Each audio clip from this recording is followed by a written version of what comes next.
Hay varias maneras de ver la vida, distintas formas de afrontar los retos. Cada palabra y acción tiene un resultado. Crisis o cambio.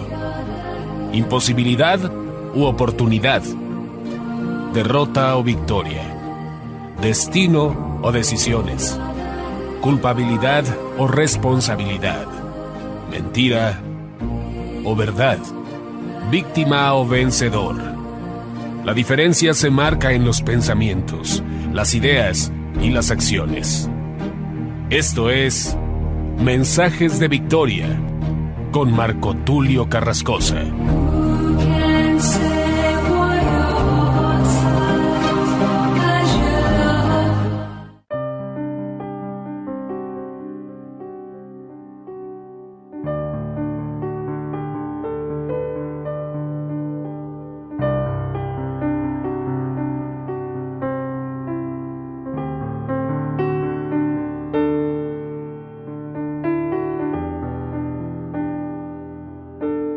Bendiciones a todos, amados hermanos y amigos. Es un gran gusto poderles saludar nuevamente a través de la radio, a través de internet.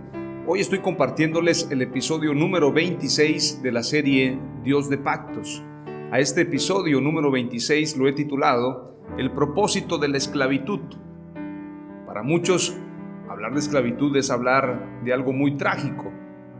Y obviamente, la esclavitud no se puede considerar algo bueno. Sin embargo, en la Escritura encontramos un propósito genuino, en este caso un propósito de Dios, un propósito divino, porque no es que se le salga a Dios de las manos la esclavitud de Israel, sino que Dios había establecido ya un propósito, y por eso utilicé la palabra genuino, porque es un propósito puro, un propósito que está preparado específicamente para Israel. Y también es un propósito divino porque con este propósito Dios introduce un tiempo para Israel para cumplirse con el nacimiento de Moisés y poder tener a un libertador. En este sentido, la esclavitud tiene un propósito divino en esta historia. Por esto he titulado el episodio número 26 de esta serie, El propósito de la esclavitud en Egipto. Vamos a hacer una breve oración. Deseo con todo mi corazón que esta serie Dios de Pactos te sea de mucha bendición. Ya vamos en el episodio número 26 y creo definitivamente que si has prestado atención a cada uno de los mensajes, verdaderamente has sido edificado. Y deseo con todo mi corazón que en las próximas semanas, en los próximos días, que vamos a hablar acerca de Moisés, vamos a hablar acerca del pacto de Dios con Moisés, con Israel, y vamos a hablar también acerca del pacto de Dios con David. Y luego vamos a terminar con el pacto con Jesús, el nuevo pacto, del cual tú y yo participamos. Y deseo con todo mi corazón que seas bendecido conforme a la misericordia y la gracia de nuestro Señor Jesucristo. Hacemos una breve oración y le pedimos al Espíritu Santo que nos dé sabiduría. Padre amado, te damos gracias en el nombre de Jesús por tu presencia, gracias por este tiempo, gracias por tu misericordia.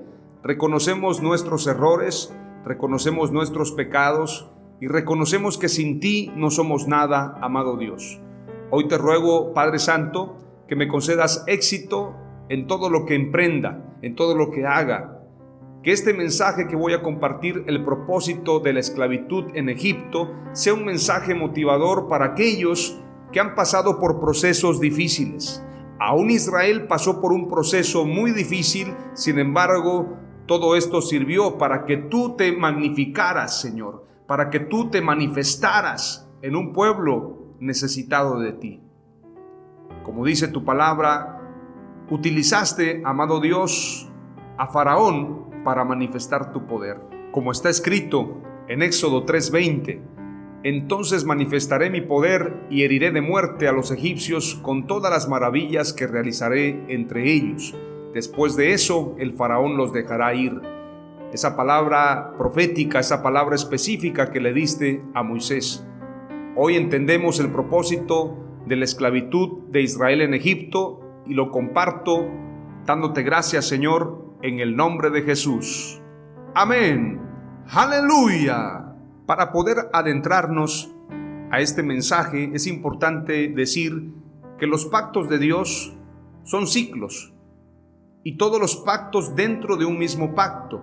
No es una línea transversal, sino es un ciclo. Y donde comenzamos, vamos a regresar. Es decir, donde se comenzó en el Edén, ahí vamos a volver a terminar, a regresar en este caso, porque es un círculo. Como el reloj, haga de cuenta, son las 12 de la noche y termina el reloj a las 12 de la noche. Por esto podemos decir que ahí vamos a terminar o ahí vamos a recomenzar. Como usted lo quiera llamar, pero al final de cuentas es un ciclo, no es una línea transversal. Hay una promesa de Dios a Abraham acerca de heredar el mundo, como lo hemos mencionado en los mensajes anteriores. Pero es muy importante señalar que también Dios le dice a Abraham que Israel será esclavo en Egipto. Génesis capítulo 15, verso 2 en adelante dice: Mas a la caída del sol sobrecogió el sueño a Abraham, y he aquí que el temor de una grande oscuridad cayó sobre él. Entonces Jehová dijo a Abraham: Ten por cierto que tu descendencia morará en tierra ajena, y será esclava allí, y será oprimida 400 años. Esto se cumple, y este pasaje hace concordancia en Éxodo 12. Éxodo 12:40 dice: El tiempo que los hijos de Israel habitaron en Egipto fue 430 años. Se cumple la palabra profética, ellos estuvieron ahí en tierra ajena, tierra que no era de ellos, porque el contexto de Egipto se tiene a través de José. José que proviene también de Abraham. Si estudiamos la historia en el Génesis 37, cuando José es vendido por sus hermanos, Génesis 38, podemos encontrar también el proceso de José en Egipto, y podemos encontrar también en Génesis 39, dentro de todo ese proceso, cómo José tiene también esta situación con la mujer de Potifar, y luego cómo José al final de todo este proceso termina gobernando en Egipto. Entonces, en base a todo esto, debemos comprender la dimensión de lo que Dios ya le había dicho a Abraham acerca de Israel. Los pasajes que te comenté, Génesis 37, Génesis 38, Génesis 39, nos hablan de un proceso de José. Sin embargo, cuando leemos Génesis 45:8, dice la Escritura: Ahora pues, no fuisteis vosotros los que me enviasteis aquí, sino Dios. José le dice a sus hermanos: ustedes no me enviaron aquí, fue Dios el que me trajo aquí con un propósito. Y les dice: y él me ha puesto por padre de Faraón y señor de toda su casa y gobernador sobre toda la tierra de Egipto. Es decir, lo que les está diciendo José a sus hermanos: no fueron ustedes, no se preocupen, todo cumplió con un propósito. Como dice la Escritura, a los que aman a Dios, todas las cosas les ayudan para bien. Todo en absoluto. No te enojes con la gente que te ha hecho daño, con la gente que te ha puesto trabas, con la gente que te ha mentido, con la gente que te ha robado, con la gente que te ha menospreciado, con la gente que te ha vendido, en pocas palabras. No te preocupes por eso. Recuerda que todo tiene un propósito, y así como hubo un propósito grande para José, también para Israel. Y esto lo vamos a encontrar precisamente en los versos más adelante. Génesis 15:14 declara: mas también a la nación a la cual servirán juzgaré yo, y después de esto saldrán con gran riqueza, y tú vendrás a tus padres en paz, y serás sepultado en buena vejez. La palabra profética se da con mucha anticipación. Y en la cuarta generación volverán acá, porque aún no ha llegado a su colmo la maldad del amorreo hasta aquí. Y sucedió que puesto el sol y ya oscurecido, se veía un horno humeando y una antorcha de fuego que pasaba por entre los animales divididos. En aquel día hizo Jehová un pacto con Abraham, diciendo: a tu descendencia daré esta tierra, desde el río de Egipto hasta el río grande, el río Éufrates, la tierra de los eneos, los ceneseos, los cadmoneos, los eteos, los fereceos, los refaitas, los amorreos, los cananeos, los gergeseos y los jebuseos. Decía un pastor, y todos los feos. Todas estas tierras las tomó Abraham. Y obviamente la promesa fue para Israel. Por esto Dios hace pacto con Abraham para que se cumpliera la escritura. Y cuando leemos Éxodo 1, que es el pasaje que voy a leer para complementar y poder aterrizar este mensaje, dice: los egipcios oprimen a los israelitas. Estos son los nombres de los hijos de Israel que, acompañados de sus familias, llegaron con Jacob a Egipto: Rubén, Simeón, Leví, Judá, Isaacar, Zabulón, Benjamín, Dan, Neftalí, Gad y Aser. En total, los descendientes de Jacob eran 70. José ya estaba en Egipto. Murieron José y sus hermanos y toda aquella generación. Sin embargo, los israelitas tuvieron muchos hijos y a tal grado se multiplicaron que fueron haciéndose más y más poderosos. Note esta clave: ellos se multiplicaban y eran poderosos para cumplir con el propósito de Dios. Hay que multiplicarse, es parte del pacto de Dios. Y no me refiero a tener 20 hijos, claro, si los puedes tener, gloria a Dios. Me refiero a multiplicarte en cuanto a las ideas. Sabes, yo me he multiplicado muchas veces. Hay mucha gente que ha replicado mis ideas. Le he dado ideas a mucha gente. Gente que está en la política, gente que está en las iglesias, gente que está en los medios de comunicación, gente que son artistas. Mis ideas se han multiplicado y de eso se trata la multiplicación. Muchos se lo toman muy en serio y dicen: voy a tener 40 hijos. Bueno, si los puedes tener, tenlos. Gloria a Dios por eso. Dice más adelante el pasaje, verso 6: el país se fue llenando de ellos, pero llegó al poder en Egipto otro rey que no había conocido a José. Es decir, José había dejado un legado, pero este nuevo rey ni siquiera sabía de José. No lo conoció. Tal vez le contaron, pero no tenía una cercanía con él, ni con su familia. Y le dijo a su pueblo: cuidado con los israelitas, ya que son más fuertes y numerosos que nosotros. Vamos a tener que manejarlos con mucha astucia, de lo contrario seguirán aumentando, y si estalla una guerra se unirán a nuestros enemigos, nos combatirán y se irán del país. Fue así como los egipcios pusieron capataces para que oprimieran a los israelitas. Les impusieron trabajos forzados, tales como los de edificar para el faraón las ciudades de almacenaje, Pitón y Ramsés.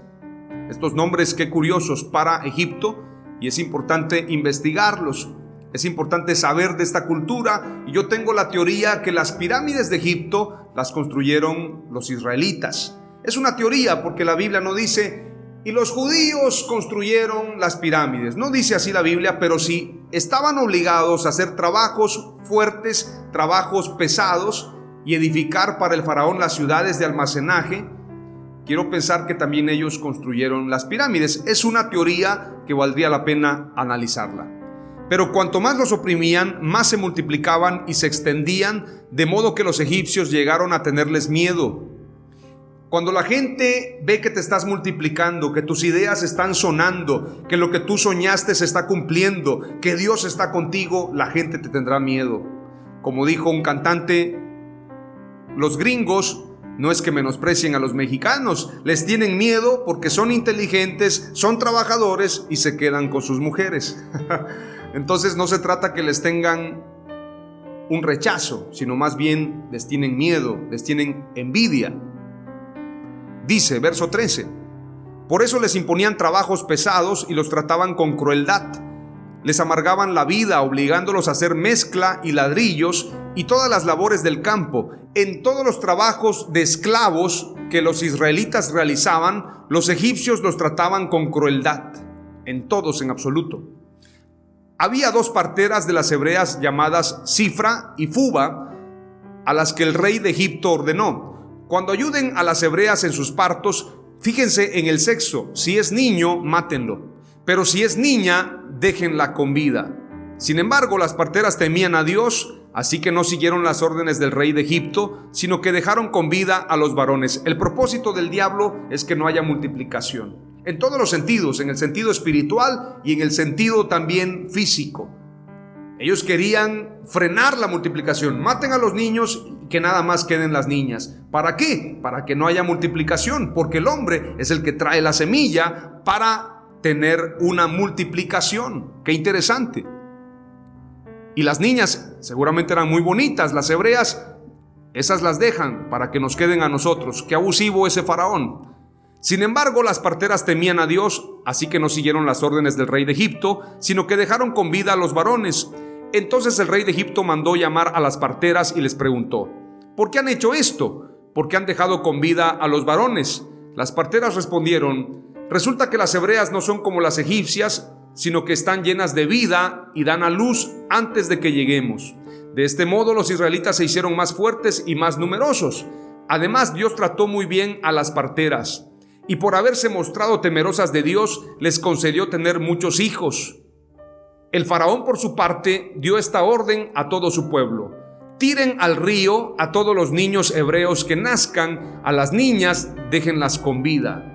El propósito del mal siempre será tratar de frenar el propósito de Dios, lo que Dios ya dijo, lo que Dios ya estableció, porque la promesa se cumpliría y Dios levantaría un Moisés, y a través de Moisés habría libertad, habría un pacto con el pueblo de Israel, y así vendría la simiente.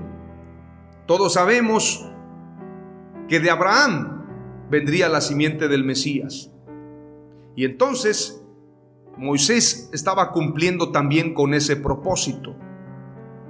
Moisés anuncia en Deuteronomio capítulo 18, verso 14: las naciones cuyo territorio vas a poseer consultan a hechiceros y adivinos, pero a ti el Señor tu Dios no te ha permitido hacer nada de eso. El Señor tu Dios levantará de entre tus hermanos un profeta como yo. A él sí lo escucharás. Eso fue lo que le pediste al Señor tu Dios en Horeb, el día de la asamblea, cuando dijiste: no quiero seguir escuchando la voz del Señor mi Dios, ni volver a contemplar este enorme fuego, no sea que muera. Y me dijo el Señor: está bien lo que ellos dicen, por eso levantaré entre sus hermanos un profeta como tú, pondré mis palabras en su boca, y él les dirá todo lo que yo le mande. Si alguien no presta oído a las palabras que el profeta proclame en mi nombre, yo mismo le pediré cuentas. Pero el profeta que se atreva a hablar en mi nombre y diga algo que yo no le haya mandado a decir, morirá. La misma suerte correrá el profeta que hable en nombre de otros dioses. Tal vez te preguntes: ¿cómo podré reconocer mensaje que no provenga del Señor? Si lo que el profeta proclame en el nombre del Señor no se cumple ni se realiza, será señal de que su mensaje no proviene del Señor. Ese profeta habrá hablado con presunción, no le temas. Este mensaje anunciando de ese profeta está hablando de Jesús. Ese profeta que se había de levantar es Jesús. Entonces Moisés cumplía con un propósito para anunciar también al Mesías, como se había establecido desde Génesis 3:15. En el verso 7 suelta una bendición también sobre Judá, tribu de la cual proviene el Mesías, el león de la tribu de Judá. Leemos el verso 7 y declara: y esta bendición profirió para Judá. Dijo así: oye, oh Jehová, la voz de Judá, y llévalo a su pueblo, sus manos le basten, y tú seas su ayuda contra sus enemigos. No proviene el Mesías de la tribu de Leví, sino de la tribu de Judá. Hemos llegado al final de este episodio. Quiero compartirte 3 palabras clave de este mensaje titulado El propósito de la esclavitud en Egipto. Número 1. Dios le avisa a Abraham, su amigo, que Israel será esclavo. Número 2. Dios prometió dar libertad y riqueza a Israel. Número 3. La esclavitud sirve para levantar a un Moisés. Oramos a Dios. Gracias, Padre, en el nombre de Jesús, por este tiempo, por tu palabra. Te ruego, Señor, que entendamos el propósito de cada proceso, que nos dé sabiduría, entendimiento y revelación. Hoy declaramos que no tendremos congoja, tristeza o desánimo por los procesos que hemos pasado, porque todo nos ayudará para bien. Hasta aquí tú nos has ayudado, Señor. Te damos gracias en el nombre de Jesús. Amén. ¡Aleluya!